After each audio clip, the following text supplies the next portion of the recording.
Եթե քաղաքապետը ակնհայտ էմոցիոնալ բան է ասում, ավականից ջղանանում ես, դա հասկանում ես, ասում ես երիտասարդ, դա փորձ չունի եւ այլն, բայց երբ որ քաղաքապետը գործակարգավարականին է ասում, դա նույնն է, ոնց ասեմ, դու մեքենայի վարորդին, ինչ որ մեկ ուզենա բենզինը գողանա, ասես գնա բռնի լարի ծեծի խփի դանակով կամ տար դատի, չգիտեմ, այսինքն դա վարորդի գործը չի։ Ու սա բերել է ավելով լարվածության եւ նաեւ կռիվների։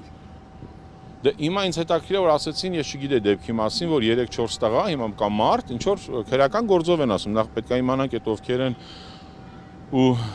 շատերով փորձենք իրավաբանական օգնության, որտեվ այդ մարդը իրենց վատ կառավարման մոդելի, վատ կառավարման պատճառով են ընկել պատմության մեջ, հասկանում եք։ Նույնը, այսինքն Երևանի տրանսպորտային խնդիրները եւ բաները, սա տրաֆիկը պրոբկաները, խցանումները, հա, այդ սա առաջանում է սխալ կառավարումից, այսինքն պետության սխալ կառավարման պատճառով մարդիկ նյարդայնանում են, այսինքն հիմա նախընտրական ամիսներ են մոտիկանում, միլիարդներով փող ծախսեն, օպոզիցիան ոչ մի բանը չանի, մեկը Երևանցի մեծ մասը իրանց զեն չի տալու, որտեվ հատկապես մեքենա վարողները, ցավոք իրան քիչ են կամ բարեբախտաբար ընդամենը երևանցիների 30%-ին մոտ են, բայց իրանք արդեն գոնե հասկանում են ինչքան անգրագետ, այսինքն որևէ բան չես կարող կառավարես։ Այդ նույնն է, ոնց դες բացատրեմ իր հայտարարությունը, ոնց որ դա ոնց ասեմ, այդ մարդիկ իրոք կտրված են իրականությունից։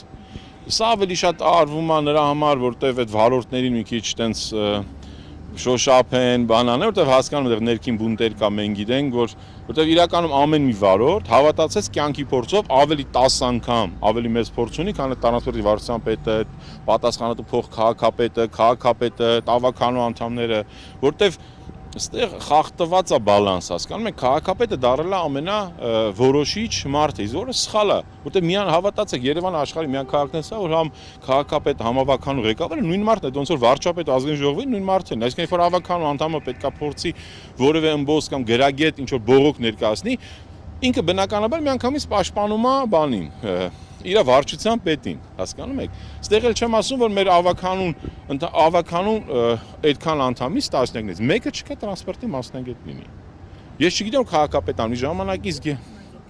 դե գիտեք հարցումն է, որ անգամ Երևանում կար ժամանակին տրանսպորտի նախարարություն, կար գիտահետազոտական ինստիտուտներ եւ ամենակարևորն է Մոսկվայում կա չգիտեմ տրանսպորտի կամ գենպլանի ինստիտուտ, գիտահետազոտական ինստիտուտներ ուսումնասիրում են տվյալները, մեր տվյալները գիտեք որտեղից են վերցնում, ռուսական Yandex ծառայությունից, այսինքն այսքան կամերաներով, այսքան մեքենաներով էլի գնացել են ու մի հատ այդ ձևական ռեպորտաժներ են անում, բայց էֆեկտը 0 է, այսինքն նույնն է Սարյան փողոցի վրա, որ մենք հիմա հանդիպում ենք, նայեք, Սարյան փողոցը օրվա մեծ մասը դատարկ է, պրոսպեկտը Մաշտոցի փողոցան մեծ մասը ծանրաբեռնված է։ Իհարկե սխալ հաշվարկ է։ Ժամանակին մենք առաջարկում ենք որպես նաև որպես մարդամոտ քաղաքի կոնցեպտում, չգիտեմ, առաջարկում ենք, որ նախ որ Սարյան փողոցը դառնա միակողմանի, բայց Սարյան փողոցը դառնա միակողմանի նախ հետազոտությունները պետք, օրինակ աճի ձախ թե հյուսիս հարավ թե այլ ո՞ր կողմ գնա, 1։ Երկրորդը ինքը դառնում է միակողմանի, ինքը շատ լայն փողոց է համեմատաբար մնացած փողոցների, ինքը փողոցը յուրաքանչյուր միակողման դարձնելու դեպքում դու պետք է մայթերը լայնացնես։ Երկրորդ հետ մեր առաջարկից հետո մենք ասում ենք, որ անպայման սալապատես քարերով, այսինքն բուլիժնիկան է, ժողովրդական լեզվով ասած, ինչի, որովհետև հիմա գիշերվա ժամերին շատ ռեստորաններ կան եւ այլն, ազատ է, դառնում է այդ գոնկաների տեղ։ Իսկ բուլիժնիկը ինքը ավտոմատ զսպում է, եվրոպական ձև է, չգիտեմ, մոդելները, որ այդ մարդիկ լի սովորեն, չգիտեմ, ինչ որ մի ձև։ Ոչ մի բան, իրանք արեցին, բացեցին ընդհանրապես, անգամ գծանշումներ անգամ չեն փոխ հասկանում եք, մեծ մաս են հին երևանցիներ, մեկը աչով ենք շում Սարյանով։ Երկրորդը երկու կողմից դարավ պարկինգ, 6 շարք, հիմա դարել է 6 գծով փողոց։ Այսինքն Երևանում մեկ էլ ինքը համեր է Խանջանին հավասար փողոց է դարել։ Իսկ Խանջան բանը Սարյան փողոցը ավելի տարբերություն ունի այլ փողոցների, որ ինքը այդ գինիներ ինքի անով բիզնեսով քաղաքապետն դա համար ոչ մի բան երբևէ չի արել։ Դա ասենք չգիտեմ, առաջինին վինո սկսեցի պատիվ իրանց, հետո մնացած ռեստորանները, կաֆեները, ինքը զարգացավ, որտեղ շատ հետաքրքիր հանգիստ միջավայրով տեղ, բայց այդ շատ ույուտնի այդ բանը հարմարավետ։ Հիմա վերանում է, ինքը դարել է մի հատ մեծ ոնց որ տրասա է դառնում, հասկանում եք։ Ինքը վաղը չիմիսոր փոխվելու է սաղ։ Այս սաղ կաֆե ռեստորանները գնալու են, դառնալու են նարգիլե անոցներ, չգիտեմ,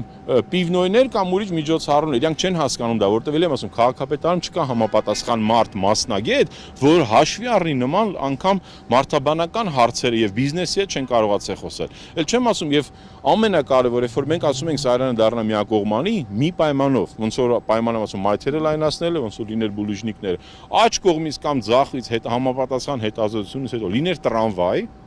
շրջանաձև, այսինքն գնար խանջանով, խորենացիով, այսինքն որտեղ Երևանում ամենաէկոլոգիական, ամենաճիշտ որոշումը դա տրամվայն է, ոնց որ աշխարհում շատ երկրներում ոնց որ Երևանում սխալ արեցինք, հանեցինք, նույնը Եվրոպայում 300 քաղաք հանել էր, 300 քաղաք եվրոպական հետաբերում տրամվայները։ Ինքը ցածր անաղմուկ էկոլոգիական է, շատ սազում է, շատ եւ տարբեր այլ պլյուսներ ունի։ Եվ մի կողմը Սարյանի դառնում է տրամվայի գիծ, մյուս կողմը հեծանիվի գիծ։ Ոչ այն արեցին, ոչ այն արեցին, ոչ այն արեցին, ոչ այն արեցին, սարքեցին, մա չգիտեմ, անիմաստ բան, իզուր տեղը երևանցիներին տրամադրեցին իրանց դեմ, բնակիչներին տրամադրեցին, այն դեպքում, երբ որ անգամ գլխավոր հատակագծով Երևանի հենց Սարյան փողոցի տարբեր հատվածներում հնարավորություն տրված էր, որ լինի ստորգետնյա եւ վերգետնյա մի քանի 100 մեքենայի համար ավտոկանատեղիներ։ Ոնց որ հիմա սա Հիմա Երևանի ամենակարևոր, ամենագլխավոր տեղը հիմա նայում եք, սա մասնավոր է,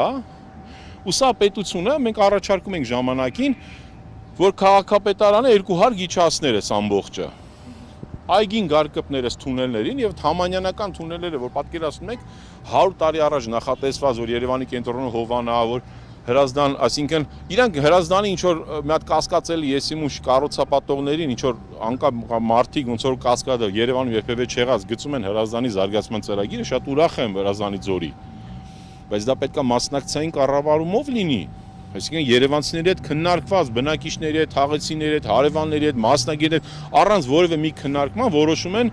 կիլոմետրով տարածքը տալ։ Եվ սրա նպատակը որ կենտրոնը կապվեր այս թուն, այսինքն դու թունելները չես կարող, անգամ թունելները չես կարող տիրություն անես, այս մի քանի 700 մետրը։ Խոսում ես ակադեմիական քաղաքից կամ Աջափնյակի մետրոյից, հասկանում եք։ Իսկ սա ընդհանրապես օրինակ է, հենց լավ է որ գոնի հիմա մի քիչ կազմակերպված է, բայց դուք պատկերացրեք Արամի հատվածը Բյուզանդի ես, տենցել ես փողոցները նախինը Սվերլովը, Սպանդարյանը եւ այլն ոնց որ հիմա չենք հասկանում Կարեն Դեմերչյան հատված պետք է անել մի կտոր, լավ Բյուզանդ ասեմ եւ Արամը։ Մայթերը մենք ասում ենք պիտի լայնացնեն, բայց էլի չէր կարելի ստեղ թողել, որտեղ ընդհանրեն այս շենքերի բակում մի քանի 100 մեքենայի տեղ կա պարկինգի, բայց միջև վերջ ուզում են որ շենքեր կառուցեն։ Միջև հիմա քննարկում են ԱՊԶ-ներ, հարգեր, նույնը ստեղ, այսինքն կառուցում են հանդեն գերակաշաղ ճանաչեցին այս հետևի մասը, բայց այս բնակիչները պետքա ձայն ասեն պարտադիր, ասեն հարգելիները չի կարա մեր շենքերի, որտեղ այս բնակիչների մեծ մասը չունի ավտո, չունի ավտոկանգար։ Երևանի սրտի, կենտրոնի ու Կասկադը, որ ամենակարևոր տեղերից է, չէ, Կասկադի 20 հեկտար հողը համարյա տվեցին մի կազմակերպության, ինչ որ գիշերային կասկածելի գործարքով, գիտեք ինչի շնորհիվ, Facebook-ի լայքերի, այսինքն ոչ քաղաքաշինական խորհուրդ, ոչ ինչ որ նախարարություններ, ոչ կառավարությունով, ոչ երևանցիների հետ քննարկելով, ոչ ճարտարապետների միություն եւ այլն, Facebook-ի լայքերով, իսկ այդ գիտեք այդ ֆեյքեր ոնց կարան կազմակերպեն, չէ։ Տվեցին Երևանի Մատենադանից Կասկադ ընկած տարածքը կառուցապատման, որ պետք է աներ Երևանի ու կենտրոնի կանաչ ամենակարևոր ֆոնդը լիներ, որը ժամանակին ոչ մի նախագահ, այս վերջին երբևէ տեղի իմացել էլ չեմ ասում Կարեն Սերոպյան ժամանակ։ Որևէ մեկի մտքով չի անցել որտեղ կարա շենքեր լինի, բայց ծախեցին, հիմա նույնը նորագյուղն են ուզում, այսինքն 200 քանի հեկտար ունեն Դալմայի այգիները, որ կարան հանգիստ կառուցապատում, տենց ուժեղ տեղեք եք ուզում եք կառուցապատում արեք, մենք մենակ կողմենք, հատկապես այդ հողը ժամանակին եղել պես ռեզերվային հող, ոչ միայն Երևան, նաև կենտրոնի հիմնականում։ Սիրունարը կապեք Երևանյան լճին, մենք մենակ ուրախ ենք։ Այսինքն, չէ, պետքա գնան անպայման խնդրեմը, նորագյուղ այդ մի քանի 1000 մարդիկ, որ 100 տարի ապրում են ավել, հանեն, դատական քաշքշեն, ոնց որ եղավ, չգիտեմ, Ֆիրդուսում կամ մնացած տեղերում, այն դեպքում որ դիմացի մայթախբեր կարող եք գնացեք այդ դիմացը դալմամ արեք։ Ասում է 230 հեկտար այգի ձեռ եք առնում։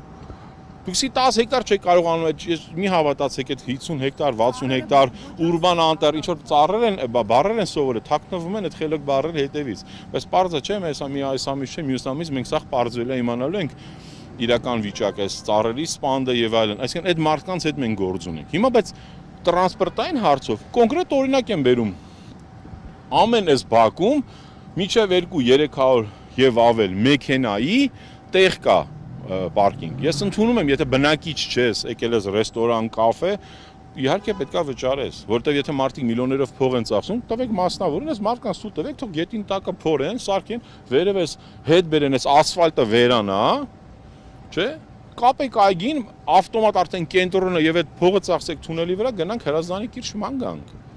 Այդ դա է հարցը։ Էլ չեմ ասում ես խայտարակ հայփոստի եւ այլն։ Հիմա նույն էս հայփոստինը, այս շենքը դեռ նորմալ չի աշխատում, սա որը մեքենա տեղ չկա։ Դուք պատկերացնում եք, որ այս լինի, ասենք, այս շենքի տեղը 18 հարկի տեղը լինի 40 հարկ եւ մնացած։ Նույն Օրբելի դեպքում ասում, այսինքն Օրբելին ինքը արդեն նեղ Օրբելին օրվա մեծ մասը ինքը խցանումների մեջ է, 535 հարկ, մոլ, չգիտեմ, կինո, թատրներ, չգիտեմ, ինչ ասես բացում են։ Այսինքն, բայց Այգեձորի բնակիչները, Բաղրամյանի, էլ աջափնյակցին չի կարա տուն գնա։ Այսինքն աջափնյակցին ֆռալու է, երրորդ մասով ֆռավելի շուտ հասնել, չեմ ասում, Երևանից չես կարա դուրս գաս դեպի Արագածոտնն կամ մնացածը։ Ինչա մի քանի ֆիրմա ուզում են մի քանի հատ 35 հարգանի շենք սարքեն։